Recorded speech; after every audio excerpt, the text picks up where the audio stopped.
Good morning, students. Today I am going to continue my lecture for +1 Arts Political Science, and the name of the chapter is Fundamental Rights in the Indian Constitution. Now let us start with the topic Fundamental Rights in the Indian Constitution. You know that during our freedom struggle, the जो leader थे, maker थे of constitution, उनमें Motilal Nehru committee had demanded a bill of right as far back as in 1928. ये natural ही था because when India became independent and the constitution was being prepared, there were no two opinions on the conclusion and protection of rights in the constitution. उसके बाद constitution ने कुछ rights को listed किया in written form में that would be specially protected and call them fundamental rights. The word fundamental ये suggest करता है कि these right are so important, so constitution has separately listed them. Constitution ने special provision provide किया है इनकी protection के लिए. सो जो फंडामेंटल राइट्स हैं बहुत ज़्यादा इम्पॉर्टेंट हैं, इसलिए कॉन्स्टिट्यूशन ने इंश्योर किया है कि they are not violate by anybody. While ordinary legal rights जो हैं protected and enforced by ordinary law, fundamental rights are protected and granted by constitution of the country. जो ordinary rights हैं may be change by the legislature by the law और law making, but जो fundamental rights हैं may only change by amending the constitution itself. इन बातों के अलावा no organ of the government can act in a manner that violets them.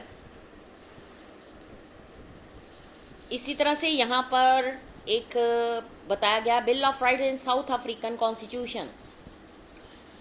जो south Africa का constitution है वाज इनॉग्रेटेड इन दिसंबर 1996. इसकी जो क्रिएशन एंड प्रोमोलगुलेशन है उसने उस टाइम पर अपना मतलब शो किया जब साउथ अफ्रीका बहुत सारे थ्रेट के फेस कर रहा था. सिविल वॉर जो थी, अपार्थाइड गवर्नमेंट थी. साउथ अफ्रीकन कॉन्स्टिट्यूशन ने ये भी कहा है कि बिल ऑफ राइट जो है कॉर्नर स्टोन है डेमोक्रेसी के साउथ अफ्रीका में. It forbid discrimination on the ground of race, gender, marital status, ethnic, social origin, colour, age, disability, religion, belief, culture, language and birth. जो special constitutional court है उसने enforces किया the right enshrined in the constitution. ये rights हैं right to dignity, right to privacy, right to fair labour practices, right to healthy environment, right to protection of environment, right to educate, housing, right to health care, food, water, social security, children rights, right to basic and higher education, right of culture, religious, linguistic communities, right to information. इस तरह से south Africa में अलग अलग तरह से ये right हमें प्रोवाइड किए गए हैं. अब यहाँ पर हम जो डिफरेंट टाइप के राइट्स हैं हमारे कॉन्स्टिट्यूशन में प्रोवाइड किए गए हैं वो हैं right to equality. Right to equality का मतलब है equality before law, equal protection of law, prohibition of discrimination on grounds of religion, race, caste, sex, place of birth, equal access to shop, hotels, wells, tank, bathing ghat, roads.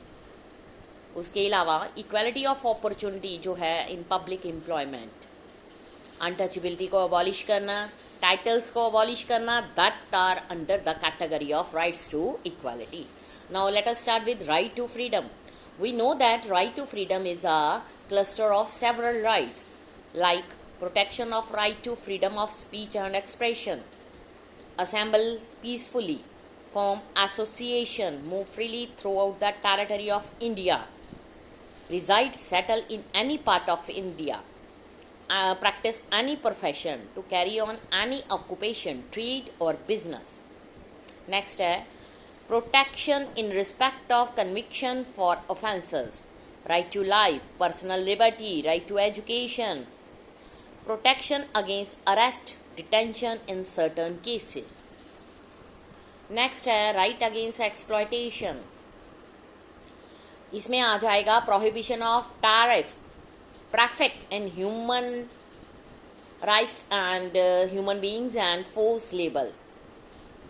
Prohibition of employment of children in very critical conditions of jobs.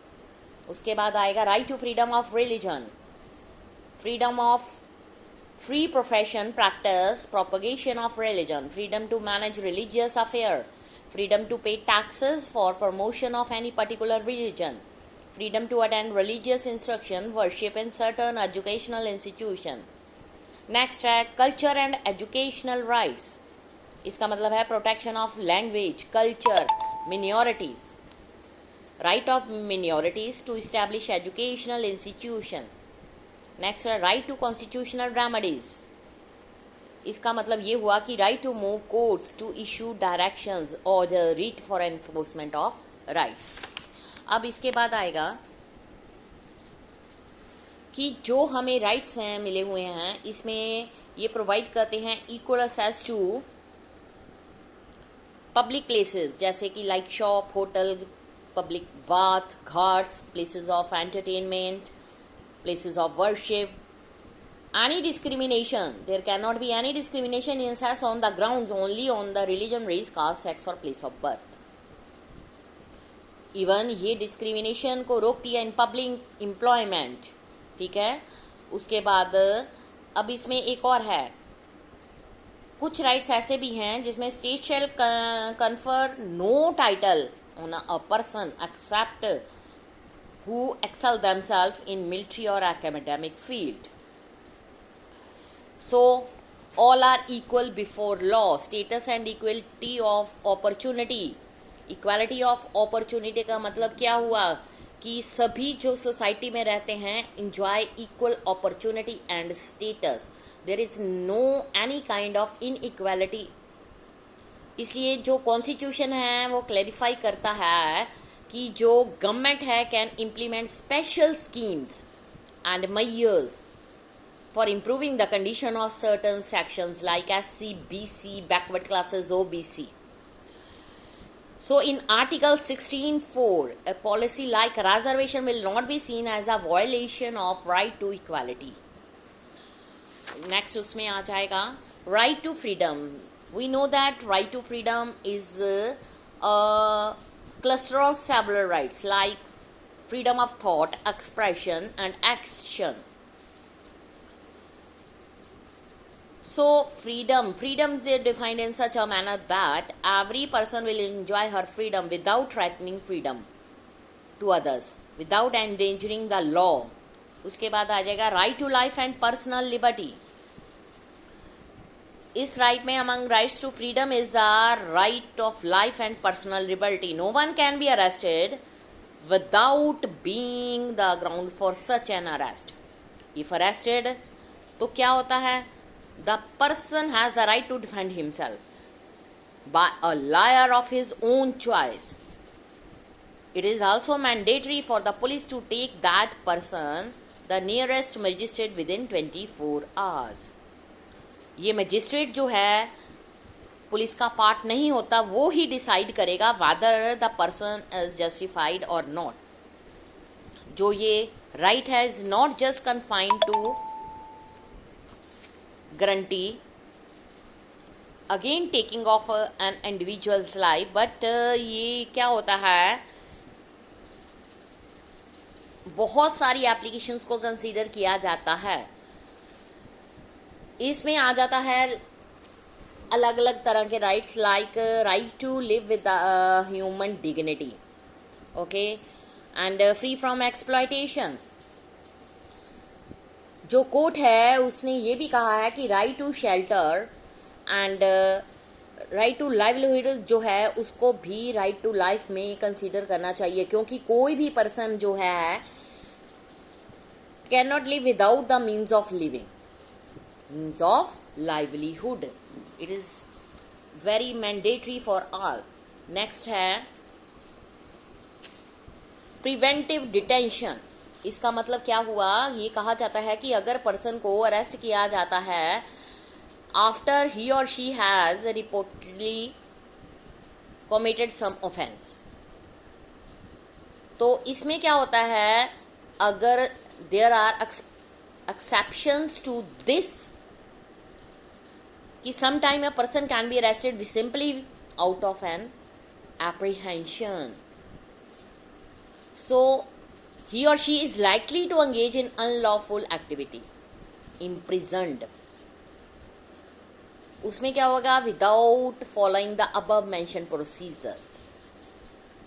It is known as preventive detention. Preventive detention का मतलब क्या होता है, it means जो government है वो क्या करती है, गवर्नमेंट जो है फील करती है कि ये person can be a threat to law and order और to the peace and security of the nation, तो इसके लिए इट कैन डिटेन और अरेस्ट दैट पर्सन.